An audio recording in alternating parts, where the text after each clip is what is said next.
زه دلته 40 سالو نه کار کوم او د نن نه چې کوم دی که نه تقریبا 90 په 95 کې به ما چې څه مزدوري اخیسته په نن دور کې ما هغه مزدوري ده چې هغه وخت به توړه په 300 وه او نن په 3000 ده.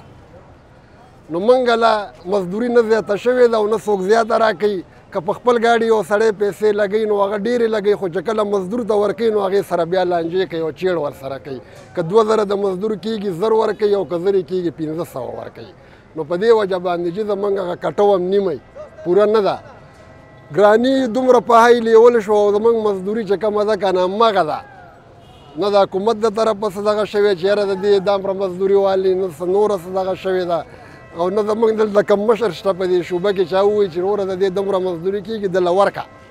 داسې سیسټم نشته.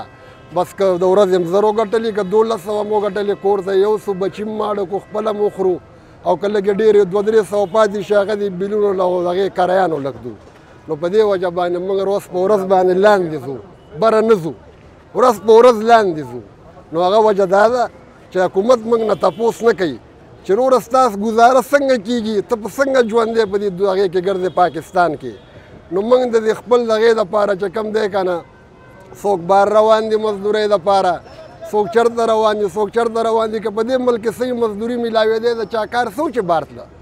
نو په دې وجه باندې زموږ چې کوم دی انتهایي په ضلالت کې پراته یو او نم څوک تپوس والا شته او نم څوک چې کوم دی د الله نه بغیر څوک وینا والا شته. زموږ خو مزدوري چې دی څه ولې زه درته څه ویم چې خبره داسې ده چې د اختر په ورځ هم زموږ چوټي نه ده راغلې. د اختر په ورځ هم یا د پول په سر ناست یو مزدوري کوو لګیا یو او یا چې دی څه ولې بس بهرحال چېرته په حیات آباد روډونو باندې کینو که چېرته چا له 100 روپۍ راکړي د کور خرچې مسایل پې برابر کړو ګینې هغه هم چې ونه شي والله چې د خېټې هغه دغه خوراک څښاک ته مریان یو. اوسه پورې چېرته داسې دغه ونه شو چې چا مثال راځه زړه د باندې خوږ کړي او مثال دله درکړي چې چای توړه دله واخلي یا مثال غوړي دله واخلي. هر څه مهمه موږ ته دا ده چې مثال یا موږ ته اوړه ارزانه شي، موږ غریبي ده، او یا مثال موږ ته غوړي ارزانه شي.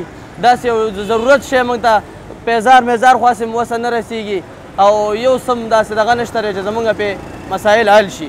نو بس دا د تن جامې دي اوسه پورې دا هم موږ همداسې اچوو پوه شي او یو بل یې راکړي تاسو زموږ خلک چې دی ګاونډی نه دا موږ ته راکړي پیزار هم راله راکړي نو واچوو نو موږ څه وکړو کومه لاره وکړو.